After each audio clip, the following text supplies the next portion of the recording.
Assalamualaikum warahmatullahi wabarakatuh. Halo anak-anak semua, bagaimana kabarnya hari ini? Semoga tetap dalam keadaan sehat ya. Hari ini kita akan belajar tema 3, subtema 1, pembelajaran kedua. Sudah siap untuk belajar hari ini? Kalau sudah siap, mari kita mulai belajarnya.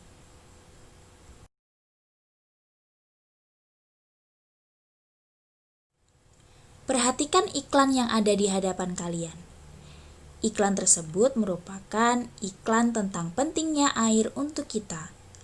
Berdasarkan iklan ini, kira-kira apa ya kata kunci iklan di samping? Ya, kata kuncinya adalah pentingnya air untuk kita. Kemudian, apa tujuan iklan di samping? Ya, tujuannya adalah untuk menjelaskan dan mengajak orang untuk minum air karena air penting bagi tubuh kita.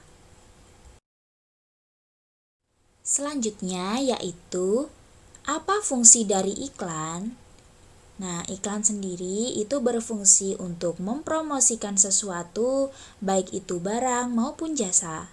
Iklan dibuat menarik dengan menampilkan kata kunci dan gambar yang sesuai dengan isi iklan. Kalimat dan gambar yang menarik menjadi hal penting dalam sebuah iklan.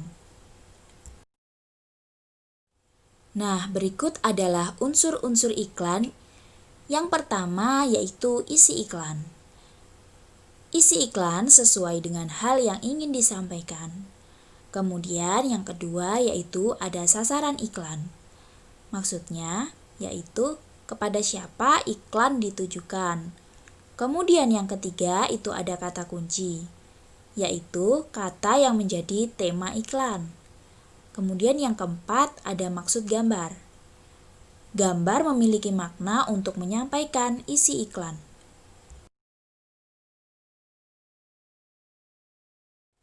Kalimat yang digunakan pada iklan merupakan kalimat persuasif. Kalimat persuasif merupakan kalimat yang bersifat mengajak. Tujuan dari penggunaan kalimat persuasif agar masyarakat tertarik dengan pesan yang disampaikan oleh iklan tersebut.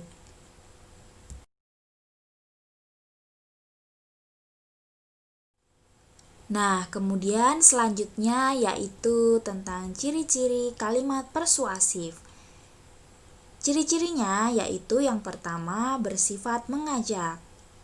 Kemudian yang kedua biasanya menggunakan kata-kata ajakan seperti ayo dan marilah. Yang ketiga ditulis secara menarik. Kemudian yang keempat dapat diberi rima agar orang-orang yang membaca atau mendengar akan selalu mengingatnya.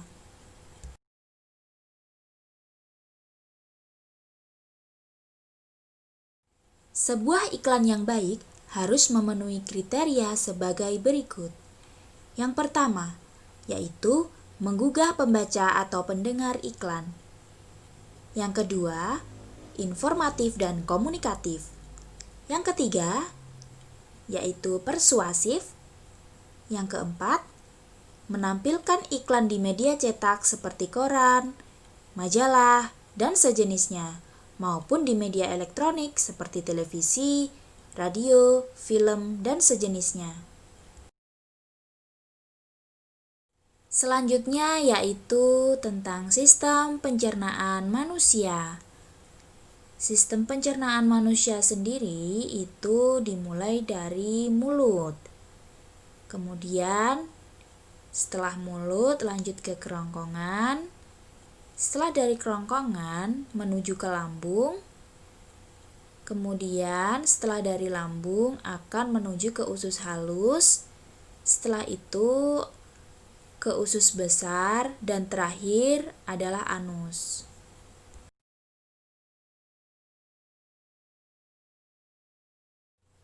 Sistem pencernaan pada tubuh manusia berfungsi untuk menghancurkan makanan yang masuk ke dalam tubuh. Makanan yang semula dalam bentuk kasar dapat berubah menjadi bentuk yang lebih halus dengan bantuan gigi dan enzim. Dalam hal ini, enzim pencernaan dapat mempermudah proses penyerapan sari makanan.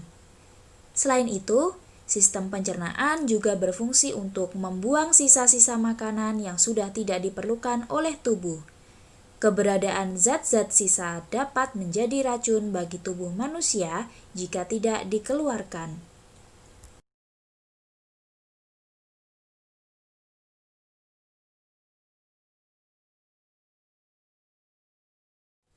Berikut merupakan proses pencernaan makanan pada manusia. Yang pertama yaitu proses memasukkan makanan ke dalam mulut. Yang kedua yaitu proses mengunyah makanan dengan menggunakan gigi. Ketiga, proses menelan makanan di kerongkongan. Keempat, proses pemecahan makanan dari zat yang kompleks menjadi molekul-molekul yang lebih sederhana dengan bantuan enzim yang ada di lambung. Kemudian yang kelima yaitu proses penyerapan sari-sari makanan yang terjadi di usus halus. Yang keenam atau yang terakhir yaitu proses pengeluaran sisa-sisa makanan yang sudah tidak diperlukan oleh tubuh melalui organ anus. Berikut video tentang proses pencernaan makanan pada manusia.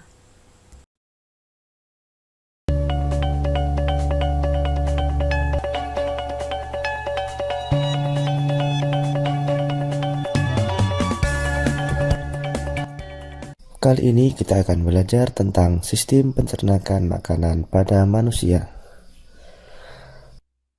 Pencernaan pada manusia antara lain mulut,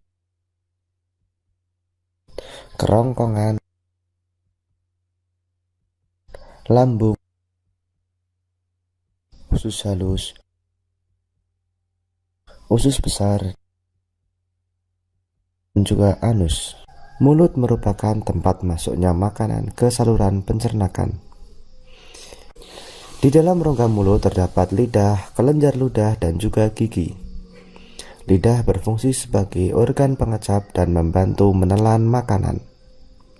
Gigi berfungsi untuk menghancurkan makanan. Proses penghancuran makanan oleh gigi disebut dengan pencernaan mekanis.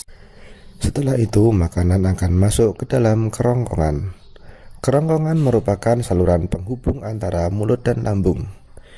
Di dalam kerongkongan terjadi gerak peristaltik, yaitu gerak mendorong makanan menuju lambung.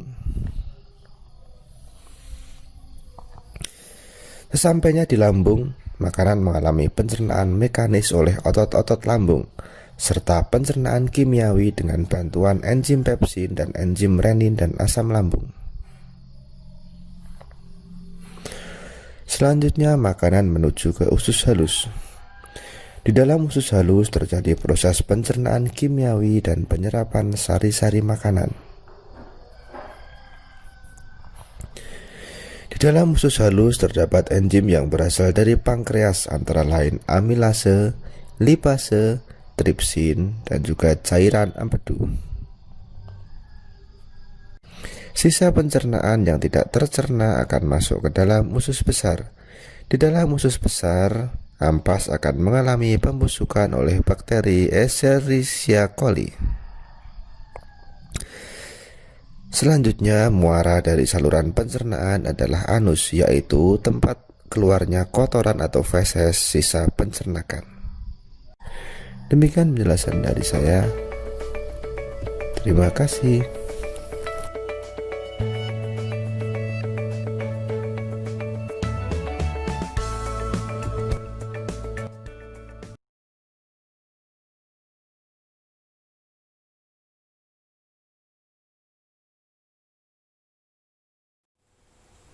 Tangga nada mayor dan minor.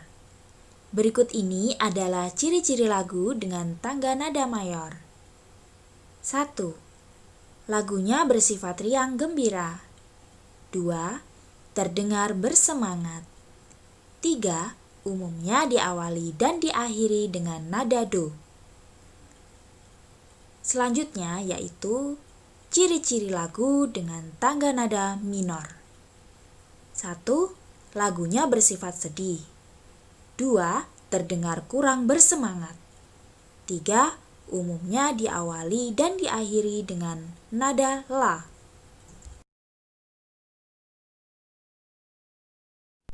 Alhamdulillahirabbil alamin. Pembelajaran kali ini sudah selesai ya. Apabila ada kurang lebihnya, Ibu mohon maaf. Terima kasih dan sampai jumpa lagi. Wassalamualaikum warahmatullahi wabarakatuh.